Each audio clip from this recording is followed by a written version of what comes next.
Usa ka enkwentro ang nahitabo kagabi sa checkpoint sa Libertad, Misamis Oriental. Dugang detalye sa Iron Ta pinaagi sa live report ni Cyril Chavez. Cyril.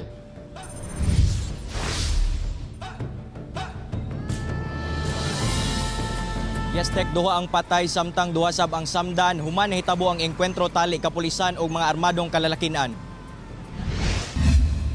Patay si Jeffoni Tinamisan, 33 anyos ug usa sa 5 ka mga armadong sospek nga sakay sa pribadong sakyanan sa nitabong engkwentro tali kapulisan sa checkpoint sa Libertad, Misamis Oriental kagabi. Nakabsan sab sa kinabuhi si Police Master Sergeant Ronald Kaayupan. Human maigo sa dughan samtang samdan sab si Police Chief Master Sergeant Fernando Maestrado ug sibilyang si Gemma Patlunag. Sumala pa sa dihang gi-flag down sa otoridad ang sakyanan sa mga sospek.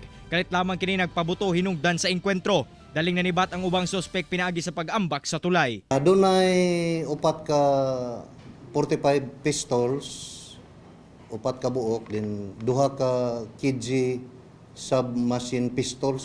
Atol sa hot pursuit operation na sikop ang usa sa mga sospek kinsa mitago sa punuan sa Mangga. Giila kini nga si Richard Soltseris, 31 anyos, taga Bara sa Upol, Misamis Oriental.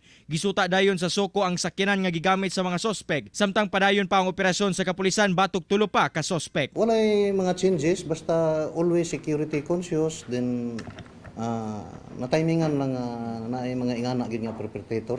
Ang maong engkwentro gikalisang gayod sa mga residente sa lugar. Hadlok, kulba, kay basig makuan, maapilmi.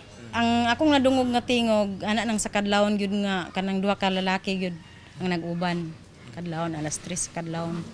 Nanuktok nga mangayo og tubig. Ikaw na hadlok ka? Oo, ako sa gibira-bira. Na siya, dili man eh. Biyaan na ako siya din, dito namin nakita sa ubos na po din.